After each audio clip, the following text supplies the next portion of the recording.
ವೀರೇಂದ್ರ ಪಪ್ಪಿಗೆ ಇಡೀ ಸಖತ್ತಾಗಿ ಡ್ರಿಲ್ ಶುರು ಮಾಡಿದೆ. ನೂರಾರು ಕೋಟಿ ಸಾವಿರಾರು ಕೋಟಿ ಗಟ್ಟಲೆ ಹಣ ಇದೆ ಅಂತ ಇದೀಗ ಇಡೀ ವೀರೇಂದ್ರ ಪಪ್ಪಿಗೆ ಸೇರಿದ ಎಲ್ಲಾ ಕಡೆ ದಾಳಿ ನಡೆಸಿ ಒಂದಷ್ಟು ಆಸ್ತಿ ಸೀಸ್ ಮಾಡಿದ್ದಾರೆ. ತನಿಖೆ ವೇಳೆ ಒಂದಷ್ಟು ಶಾಸಕಿ ವಿಚಾರಗಳು ಹೊರ ಬಂದಿವೆಯಂತೆ. ಅದೆಲ್ಲದರ ಕುರಿತಾದಂತಹ ರಿಪೋರ್ಟ್ ಇಲ್ಲಿದೆ. Take a look.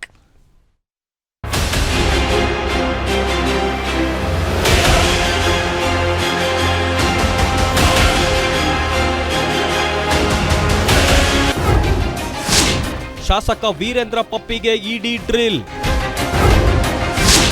2,000 ಕೋಟಿ ವ್ಯವಹಾರದ ಬಗ್ಗೆ ಇನ್ವೆಸ್ಟಿಗೇಷನ್. ಶಾಸಕ ವೀರೇಂದ್ರ ಪಪ್ಪಿ ವಿರುದ್ಧ ಆನ್ಲೈನ್ ಗೇಮಿಂಗ್ ಮತ್ತು ಆನ್ಲೈನ್ ಬೆಟ್ಟಿಂಗ್ ದಂಧೆ ಆರೋಪವಿದೆ. ಪ್ರಕರಣದಲ್ಲಿ ಪಪ್ಪಿಯ ಇಡಿ ಕಸ್ಟಡಿ ಅಂತ್ಯವಾಗಿದ್ದು ಮತ್ತೆ ನ್ಯಾಯಾಧೀಶರ ಮುಂದೆ ಹಾಜರುಪಡಿಸಿದ್ರು.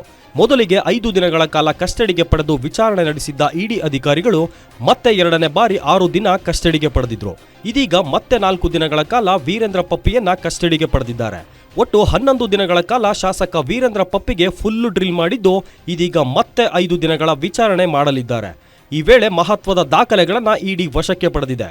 ಮೊನ್ನೆ ಪಪ್ಪಿ ಮನೆ ಮೇಲೆ ದಾಳಿ ಮಾಡಿ ಐಷಾರಾಮಿ ಕಾರ್ಗಳನ್ನ ಸೀಸ್ ಮಾಡಿದ್ದ ಇಡಿ ಅಧಿಕಾರಿಗಳು ಕೋಟಿಗಟ್ಟಲೆ ಹಣ ಸೀಸ್ ಮಾಡಿದ್ದಾರೆ.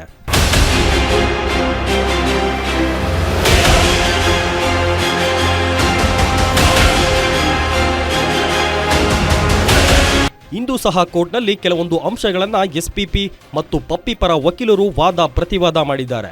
ಡಿಜಿಟಲ್ ಎವಿಡೆನ್ಸ್ ಕಲೆ ಹಾಕುವ ಕೆಲಸ ಬಾಕಿ ಇದೆ. ಅದಕ್ಕೆ ವೀರೇಂದ್ರ ಪಪ್ಪಿ ಸರಿಯಾಗಿ ಸಹಕರಿಸುತ್ತಿಲ್ಲ. ಹೆಚ್ಚಿನ ತನಿಖೆಗಾಗಿ ಮತ್ತೆ ಕಸ್ಟಡಿಗೆ ನೀಡುವಂತೆ ಇಡಿ ಪರ ವಕೀಲರು ಮನವಿ ಮಾಡಿದ್ರು. ನಾವು ಓವರ್ ಟೈಮ್ನಲ್ಲಿ ಕೆಲಸ ಮಾಡಿ ತನಿಖೆ ಪೂರ್ಣ ಮಾಡುವ ಪ್ರಯತ್ನ ಮಾಡ್ತಿದ್ದೇವೆ. ಡಿಜಿಟಲ್ ಎವಿಡೆನ್ಸ್ ಕಲೆ ಹಾಕಲು ಇನ್ನು ಕೆಲ ಸೈಟ್ಗಳನ್ನು ಓಪನ್ ಮಾಡಬೇಕಿದೆ. 9 ಬೆಟ್ಟಿಂಗ್ ವೆಬ್ಸೈಟ್ಗಳ ದಾಖಲೆ ಸಂಗ್ರಹಿಸಲಾಗಿದೆ. ಇನ್ನೂ ಕೆಲ ಸೈಟ್ಗಳ ಮಾಹಿತಿ ಸಂಗ್ರಹಿಸಬೇಕಿದೆ ಎಂದು ಇಡಿ ಪರ ವಕೀಲರು ವಾದಿಸಿದ್ರು.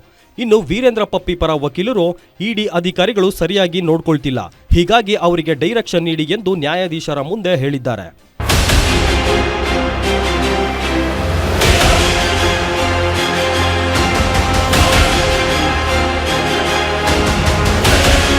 ಇದೇ ವೇಳೆ ಮನೆ ಊಟ ನೀಡಲು ಅವಕಾಶ ನೀಡುವಂತೆ ಪಪ್ಪಿ ವಕೀಲರು ಮನವಿ ಮಾಡಿದ್ದಾರೆ. ಈ ಬಗ್ಗೆ ಯಾವುದೇ ಸೂಚನೆ ನೀಡದ ಜಡ್ಜ್ ಈಗಾಗಲೇ ಹೈಜೆನಿಕ್ ಊಟ ನೀಡುವಂತೆ ಸೂಚಿಸಲಾಗಿದೆ. ವೈದ್ಯಕೀಯ ತಪಾಸಣೆಗೆ ಸೂಚಿಸಲಾಗಿದೆ. ತಡರಾತ್ರಿ ವಿಚಾರಣೆ ಮಾಡದಂತೆ ವಕೀಲರ ಭೇಟಿಗೆ ಪ್ರತಿದಿನ 30 ನಿಮಿಷ ಸೇರಿ ಷರತ್ತು ಹಾಕಲಾಗಿದೆ. ಊಟದ ವಿಚಾರದಲ್ಲಿ ಯಾವುದೇ ಅರ್ಜಿ ಹಾಕದೆ, ವಾದ ಆಲಿಸದೆ ಯಾವುದೇ ಆದೇಶ ಮಾಡಲು ಸಾಧ್ಯವಿಲ್ಲ ಎಂದು ಜಡ್ಜ್ ಹೇಳಿದ್ದಾರೆ. Ajay Kumar, crime bureau, guarantee news, Bengaluru.